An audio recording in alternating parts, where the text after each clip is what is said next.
In this lesson, our topic will be forks. However, not just regular forks. When a situation is already set up, ready to give the fork, but there is something little extra you need to do before the situation matures for action, and you can actually make the forking move and win material. Let's get started with our first example in this lesson. This is a rook and knight endgame with even material at the moment. The first thing is to understand where is the forking motif, the forking pattern.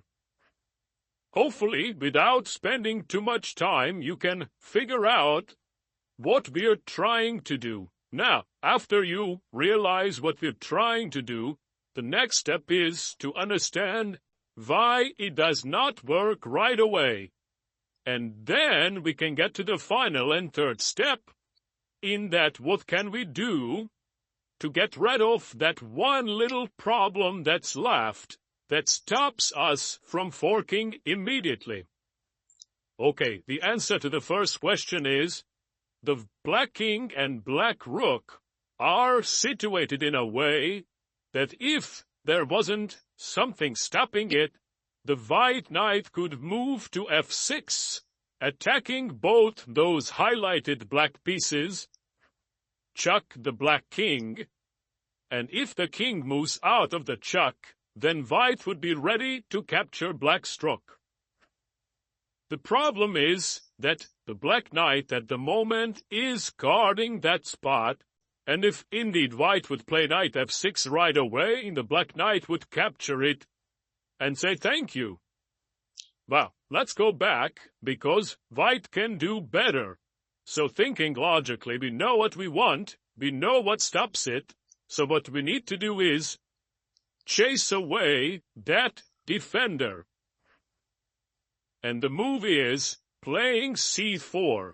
What happens here is the pawn attacks the knight, and of course, as we know, the pawn is a clearly lower value piece than a knight, so if the knight decides I'm not going anywhere, that will mean that white will win the knight either for nothing or for only giving up one little pawn. On the other hand, if the knight tries to save himself, that will cost even more, because white now indeed will jump to f6, check the black king, and when the black king moves out of the check, then white wins in fact a full rook. Now, from black's perspective, you're much better off losing a knight or losing a knight for a pawn rather than losing a full rook. But in either case, white is gaining significant material. Let's move on and see a slightly different scenario. Again, the first step is to understand the pattern. What is white trying to do? And we can see what white is trying to do here is to use the unfortunate positioning of black's king and queen. Why is it unfortunate? Because there is a forking pattern right in the air. Now, step number 2, understanding why it's not a good idea to make that knight check right off the bat. Not too hard. If the knight indeed right now would move to c6, the black bishop would capture it. So therefore, it's important to remove the defender.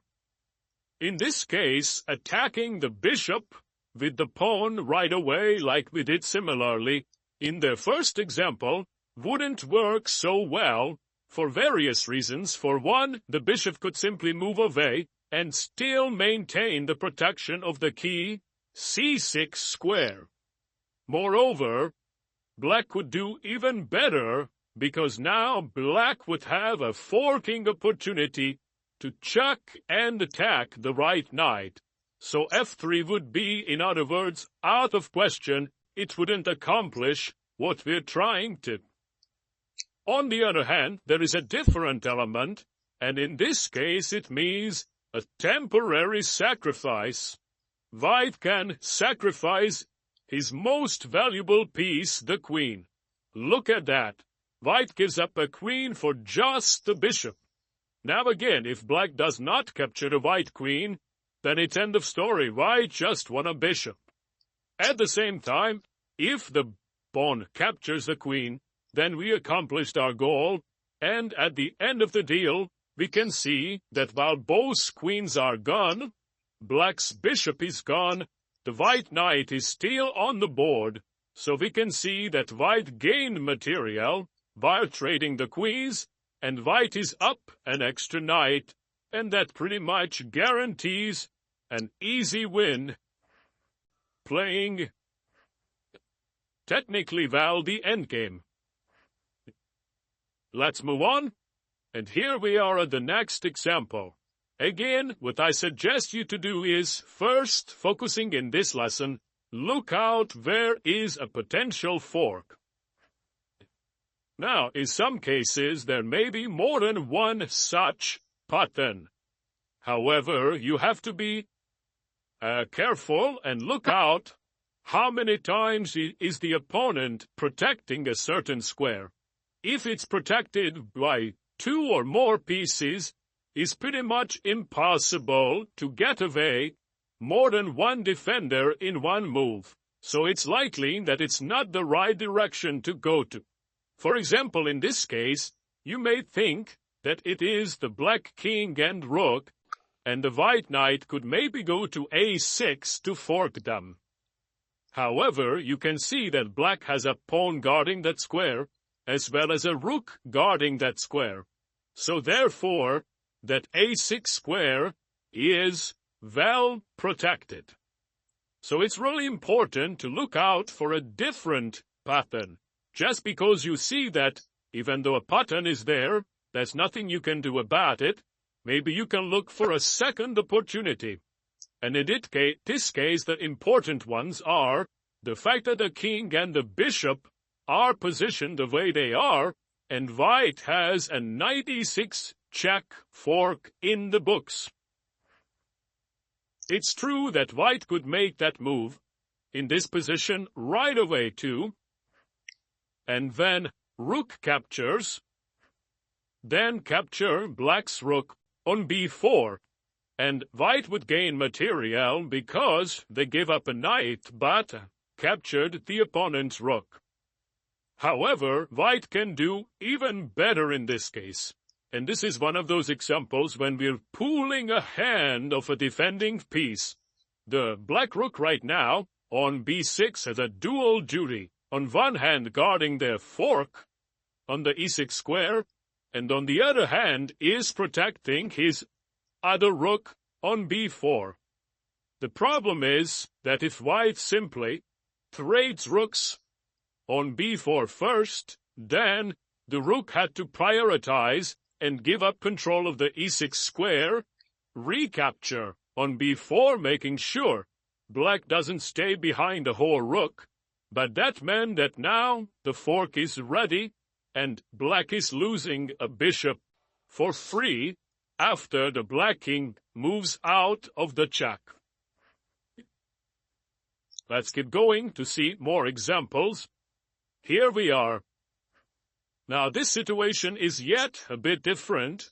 To start with, it is black's turn, not white, and also it is different in that black needs to still kind of do something to accomplish the fork.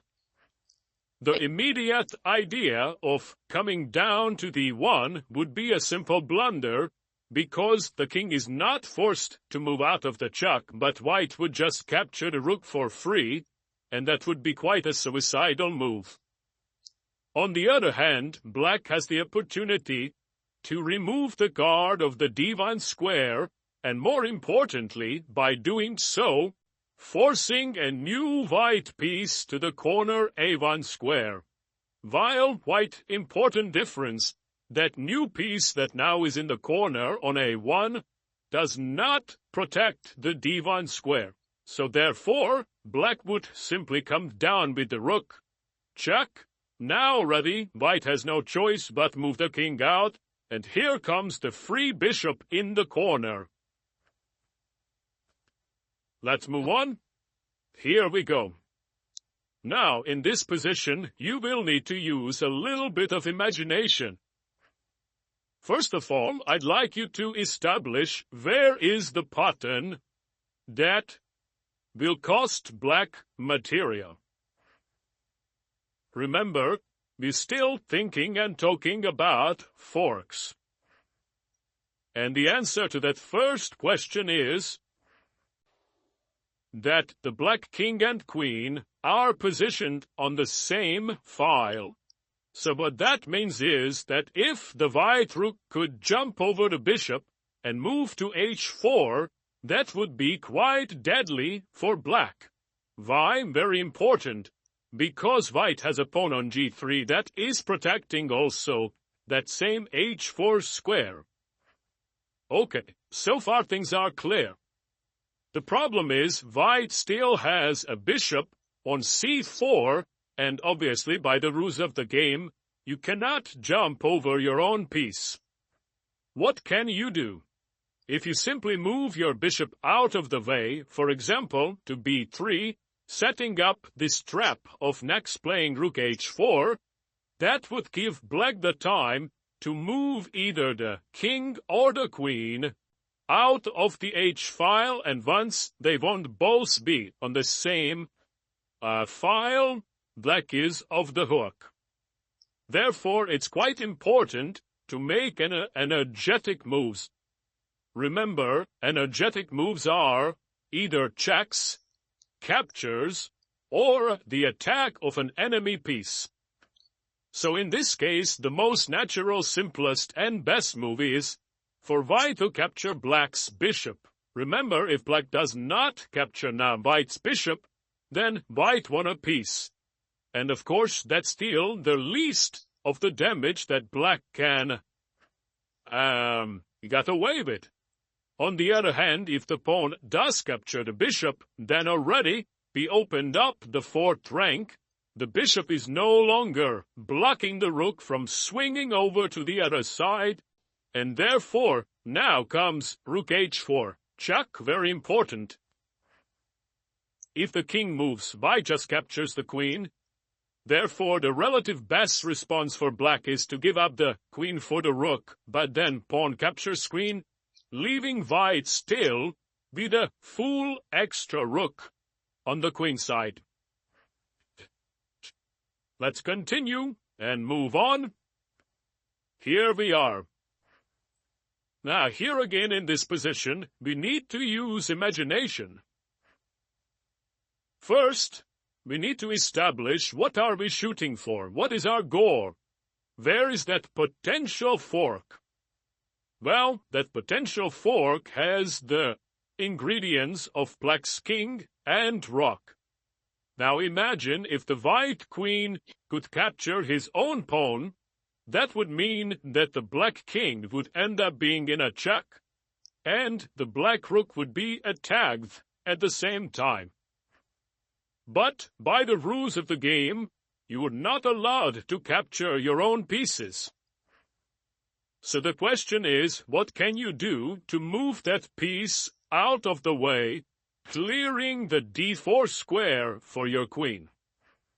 Well, in this case, fortunately for white, white can do so in a very effective way by playing d5, attacking black's bishop.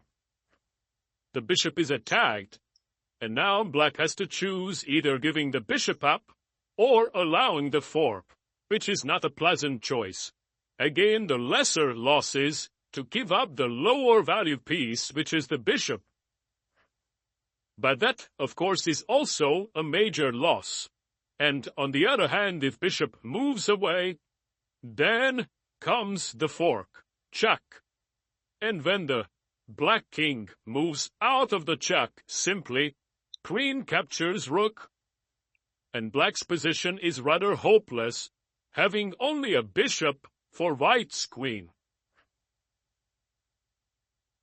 Let's move on, and here is the next example. This is another rather tricky one, because the fork is not quite readily set up. The white queen can attack both black rooks in various ways, but unfortunately any of those tries would end up losing your own queen. So what white is really trying to do in this situation is to fork black's king and the black rook, or one of the black rooks. Naturally, I'm not referring to checking with the queen on e8, which again would be captured by black's rook. That would be a horrible idea. But in order to check black's king safely, the g6 pawn would need to be out of the way. Fortunately, given the circumstances, white can achieve that quite quickly and easily. Can you think what may be that idea? Well, it's again involving a trade. White can trade the bishops. And here again, black has a choice to recapture or not. But if they do, they'll suffer badly, because here comes the fork, attacking the black king, as well as the black rook. At the same time, we know the drill already. The king needs to get out of the check, and then the white queen can do its magic and capture black's rook on d8.